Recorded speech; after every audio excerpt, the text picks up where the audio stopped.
What? It's time now for My Two Favorite Librarians, brought to you by the Copper Tree Boutique in Dales Grand Market, located in beautiful, historic downtown Amherst. Hi, this is My Two Favorite Librarians. I'm Denise Corey. I'm Chantel Taylor, and today we're talking about diversity and inclusion. Yes, okay, good. Before we get talking about that, because it is a tough topic, so I want to get a few things announced. We are holding a book club on October 26th. It is a virtual book club, so you need to register with us, and then we'll send you out the Zoom link. And we are talking about Frankenstein by Mary Shelley. Are you excited? We'll talk about it next week. Okay. So if you want to join the book club, you can pick up a paper copy of the book, or it is available on Hoopla. So multiple people can have a copy of the book signed out. Hoopla is our free downloadable audiobooks, ebooks, music, movies, television shows. It's got a lot of stuff, and all you need is a library card. Also, I want to let people know that we are taking part with the YMCA and Maggie's Place to provide some socially distanced Halloween fun. It's called the Trail of Treats, and there will be some locations set up downtown, and in front of the library we're going to have a table set up, and there's going to be a lollipop pull for prizes. And we'll be giving away some Halloween buttons, and we will have some take and make crafts there, so you can take some crafts away with you. Halloween's going to be a little different this year, so we're trying to make it fun for the kids. And that's Saturday, October 31st from 3 until 6 p.m. Yes. All the little ghosties and goblins will be wandering the streets. Oh, I'm so sad about Halloween. Okay, let's get into our topic. I just wanted to get that stuff out of the way because this is a tough topic. It is a tough one. Yeah. So last week when I said our topic, I said we were going to talk about anti-racism.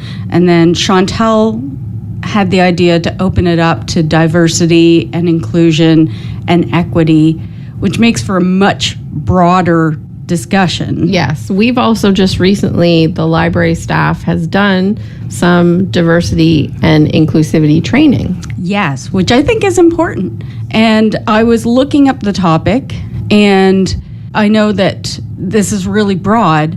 So I found one of the discussions on the topic that I found, book lists I found, was they cover disability and ableism. Yes. Ageism. Yes. Immigration and nativism. Mm-hmm. Religious identity. Yes. Race and ethnicity. LGBT plus. And heterosexism, or, heteronormative. Sex and gender identity. Gender discrimination. And then classism or socioeconomic status. I mean, it's huge. Huge. That's everything. So way back in, May? I don't know. Everything is a blur after March. We had the death of George Floyd in the U.S. and then this explosion of Black Lives Matter and sort of, I don't know how to describe it, but that ripple effect of, trans lives matter and Indigenous peoples' lives matter, and all of these issues that have always been there being really big and really focused on in the media. And now it's October and those protests are still happening. We're just not seeing them in the news every night. So we thought it would be a good time to sort of go through our collection, and if you're looking for something to educate yourself or perhaps be more inclusive in what you're reading or what you're reading to your kids, we have some ideas for you. And we have been trying very hard to purchase a lot more diverse books. And so we're trying to get books written by diverse authors and bring other voices into the conversation. So if there's something that you think the library should have and we don't have, send us an email at information@cumberlandpubliclibraries.ca. There's a contact us page where you can put in suggestion for purchase. Sure. On the website. Yes. because we are trying to get a multitude of voices so that, other points of view, other people are being heard in this. Because obviously, two white middle-aged women can only provide so much insight into this discussion. Well, and that's the first thing, is we have to educate ourselves. So before we can do anything, we need to do our favorite thing, which is go out and find information. And that's one thing as white people we can do. Stop asking people to teach you things. Google it or get a book on it. Don't assume that someone else is going to educate you on something that you can Google. Yeah. Or read a book about where somebody has taken the time to really thoughtfully put down the information about, what it is to be a trans person. So let's start talking about some things. Yes. So I wanted to talk about Me and White Supremacy by Layla F. Syed. So this is actually a really great workbook, and please don't write in the library copy. But it isn't just reading, it's actual activities that you have to do. So it is an amazing resource. She has a podcast. There's lots of interviews with her. I follow her on Instagram. She is amazing. So I highly recommend that one. I just yesterday picked up a book called This Book is Anti-Racist by Tiffany Jewell. Yes, that's on my list too. It's a great kids book. Yeah, it's written for teens, I think. No, it's written, I think when I checked it on Common Sense, because Adam and I talked about it a couple weeks ago, I think it was like 10 plus, but they did say it is appropriate for younger kids if a parent was helping out. So it is something that a 3-year-old probably isn't going to be able to read, but we do have some picture books too. yes. So this book, I think when I picked it up and started to read it, I felt like it was really for a teen audience. It's got lots of illustrations. It's got lots of colorful pages, but it also has lots of really good, clear definitions, which I find helpful. So, just because it's written for a younger audience doesn't mean that adults can't learn something from this book. Absolutely. And she talks about our identities, the identities that we personally think of ourselves, and the identities that people put on us, how history has shaped what is happening in present day, and then how to take action and respond against racism.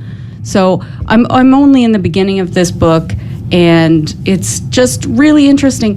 It's really nice to have a book with good definitions too, because one of the things that I personally struggle with is I want to make sure that I am referring to people in a respectful manner. So it's nice to know, okay, this term is more appropriate. You know what I mean? Yes, I do. I follow this wonderful lady on Instagram, Blair Amani, and she does these little shorts called Smarter in Seconds, and she takes one little tiny topic and she says, instead of doing this, do this. So when you're I'm just trying to think off the top of my head of one of her topics, because she does race, she does gender, she does some historical things. And so it's easy to change your pronouns. It's just getting in the habit of doing it. So instead of just assuming someone's a he or a she, use a they or ask. Go with they, yeah. But then don't ask them without providing yours. Well, and also don't, going back to your point before, it is not that person's job to educate you. Spend the time educating yourself, and then just try to be respectful and polite. Really. More books, Chantel. Well, let's talk about this author, Ibram X. Kendi. So he's got a ton of books for all ages. So he's got How to Be Anti-Racist, which has been huge. Yes. A huge book. It's been a bestseller. A lot of people are talking about it. He's been on I like to watch Trevor Noah and he's done the talk Stephen shows. Colbert. He's done TED Talks. He's huge. Actually, we've just done that. I don't know that he's a he. they are a huge person. So he's got a lot of books out. I'm assuming he's a he. So we're just doing what we told you not to do. When I have seen him interviewed, they did refer to him as a he. So Anti-Racist Baby is a board book. Yes, we just got that. Yes, it's very cute. But another book, he wrote a book called Stamped from the Beginning, A Definitive History of Racist Ideas in America. And we have that too, but it is not out yet. Let me finish it, because there's a kid's version that he wrote with Jason Reynolds, which is also called Stamped, which is like, I have flipped through this book, Jason Reynolds' book, which he's put in this amazingly great language that kids would be able to read. It's very sort of modern, and he really talks to the kids as opposed to preaching at them, which is what we're doing right now. So it is an amazing, amazing book, and it's based off of Ibram Kendi's book called Stamped. I've had that on order for quite a while, but the Jason Reynolds book we do have, so you can place a hold on it. It's very cool. Yeah, and we don't have it down into the collection yet. It's just arrived, so you can place a hold, and then we have to finish doing all the things. It's been here for months. Provincial is dragging their butt. I can't imagine we're the only person in the region that has that book. No, but I saw it on the shelf. Yeah. What else? I went mostly race. Okay. So another book that I have on order for us, which has been hard to get and I'm seeing everywhere, is called Hood Feminism by Mickey Kendall. And what I've learned in my journey is that white feminism is very different from other people's feminism. And it was a real click moment for me that, oh, I'm a terrible feminist. I'm not looking at these. And so this is supposed to be an amazing book about Black feminism. Yeah, women of color were kind of shoved aside in the feminist movement in the 60s and 70s. And it's hard to look back and see that and think, why is the white feminist supposed to get more rights than a woman of color? I don't understand how that stance was because we're starting on different levels to begin with. Yeah. Because we don't want equality for all people. We want the same equality as men, which are two very different things. Yes. Which was a real oh. Yeah. You can't see her face, but her was just her face. She just looked a little horrified at myself. Yeah. I'm pretty sure you've watched it too. There's a really good Netflix documentary called She's Beautiful When She's Angry about the feminist movement. And it was really interesting to watch because the feminist movement really did come out of the Black Power movement in the 60s. And then all of a sudden, Black women were kind of pushed aside. And then lesbian women were pushed aside. And so it was really interesting to watch these waves and how it went from this maybe in the beginning a cohesive movement to this really splintered thing that we have today. And I'm pretty sure that's still available on Netflix. I wonder if we can buy that documentary. I don't know. We should look at it. That would be interesting. It's a great documentary. I mean, it did make me very angry because one of the things that was in it was, these were real advertisements from the 50s and 60s looking for a secretary who might become a wife. And it's yeah, it's hard to... So one of the things I'm going to do is I'm going to post some reading lists around the different topics that I was talking about for diversity and inclusion on our Facebook page. So if people are interested, it'll be on our My Two Favorite Librarians group page, and you can take a look at these books that we've been talking about. And I mean, I'm not going to post them all today. I'm going to post them over the next little while so that we have a sort of a continuous flow of book lists. And if you're interested in learning about diversity and inclusion and equity, then, it's a good way to start. I have more things I want to talk about. Yes, of course you do. As the person who buys for the kids, yes, you have to have some books. This book is not this book is anti-racist. I keep wanting to say this book is not a racist. That's not its title, by Tiffany Jewell. But also, just having diversity inside your books changes how we look at the world.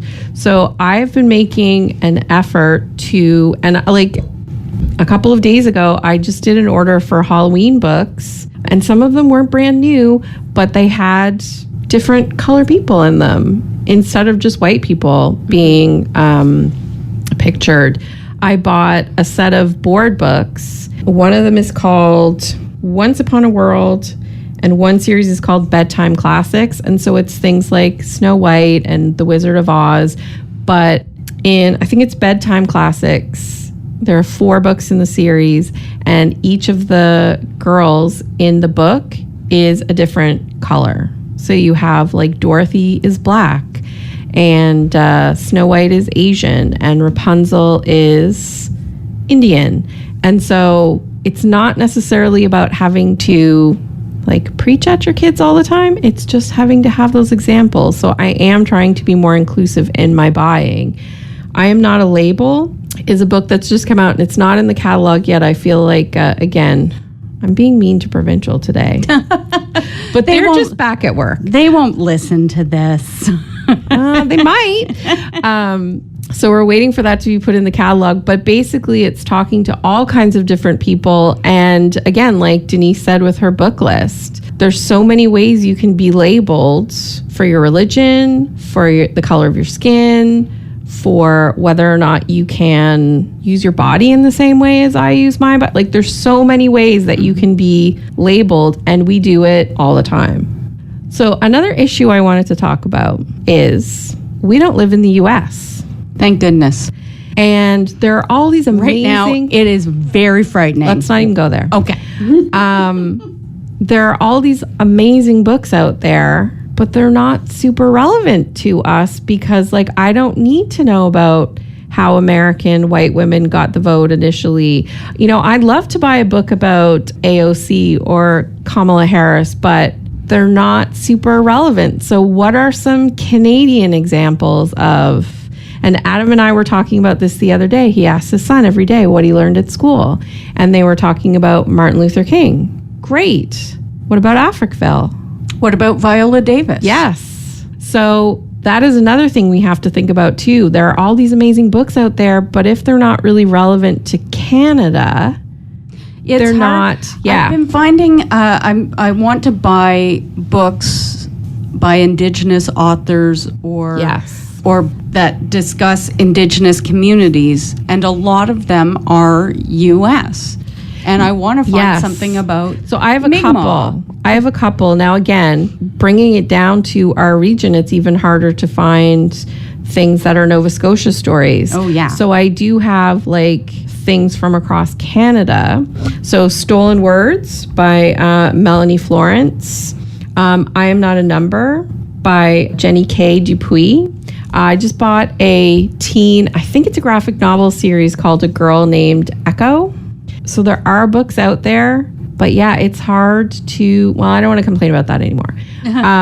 We just have to be more aware. So I'm looking at different organizations and what they're recommending that people should be reading. And so therefore I should be collecting. So I just mentioned some kid ones, like Indigenous authors. But if we want to go back to a bit of racism, some Canadian specific books are Policing Black Lives by Robin Maynard. And I read that book. Did you ever get around to reading it? I did, yeah. It's a hard read. It is a hard read. And again, it was a real, like, duh moment for me. I can name, unfortunately, numerous Black men in the United States that have been shot by the police or killed by the police. Can you name Canadian ones? Because they're out there. It happens. And I know the comment we hear a lot is that, well, you know, we're not in the United States, so it's not. But that doesn't mean that we don't have systemic racism, even here in our province. Obviously, there are things happening in our province right now. But even just Maclean's Magazine in September had an article about people in Preston who, when Black loyalists moved to, well, it wasn't like they just moved to Canada. They came to Canada to escape what was happening in the U.S., and they were promised land, but they were never given deeds to land. So now people have lived on this land for generations, but if you want to make improvements, you want to put up a shed, you want to do whatever, you got to have a permit. And then the government of Nova Scotia is turning around and saying, well, you don't own that land. So other books, The Skin We're In by Desmond Cole and Until We're Free, which is edited by, unfortunately, a bunch of people. And the first name on the list was Rodney DeVerlis, I think. So there are books that are Canadian for Canadians and our issues in this country, because we do have them. And yeah, we're trying to make our collection better and more diverse. And trying to educate ourselves. Exactly. So yeah, we'll be sharing some book lists with you because I know it's a lot. We're just throwing a lot of titles and things at you. And then Chantal and I tend to get off track. More me. I get off track. So we'll post these on the My Two Favorite Librarians Facebook group. And again, if there are books that you see that we're missing, let us know. What are you reading? I'm currently reading Frankenstein, or The Modern Prometheus by Mary Shelley. Okay, I'll switch my book. I was going to save this for next week's horror, but I'm also reading Frankenstein. And I will say this. I was listening to it. I was not enjoying it. So I had to then download a second copy to read, because it starts off with a bunch of letters, and I'm just like, meh. Because that was a form of writing at the time. Because this came out in, 18... I know she was 20, 18. Okay, I got to Google it now. I just read something about it. So while Chantal is Googling, I want to let you know that I've finished 73 books this year and completed 42 of the 50 Pop Sugar Reading Challenge categories. I'm very proud of myself. I don't know if I'm going to get to 100 books this year, but, I read more than Chantal, so that makes me feel better. So I was correct in my head. It was published in 1818. I was thinking that was too early, and I was making things up because she wrote it when she was 18, and it was published, I think, when she was like 20. And it was part of a contest or something that she and some other authors had, like a friendly competition to write like a scary story. At least that's how it started. Yes. But I'm sure that there was a lot more writing beyond that. So the last time I read that book was in university. I've never read it. So I needed to go back and read it. The university has been a few years Yes, ago. it has. And probably better in your memory than the last 6 months. I do want to let people know that we are starting to come into flu season. And this year we are being extra cautious about people coming to work if they have flu symptoms. So that means your library may be closed due to staff illness. Check our website, our social media, or call ahead to check when you're going to the library, just in case, because we don't have a lot of backup people. And if somebody calls in sick, we're really trying to say to people, stay home. Don't spread your germs. So just be prepared that there might be some more library closures this winter, more than usual. All right. Next week. Horror. Yay! Bye. My Two Favorite Librarians. Brought to you by the Copper Tree Boutique in Dales Grand Market, located in beautiful, historic downtown Amherst.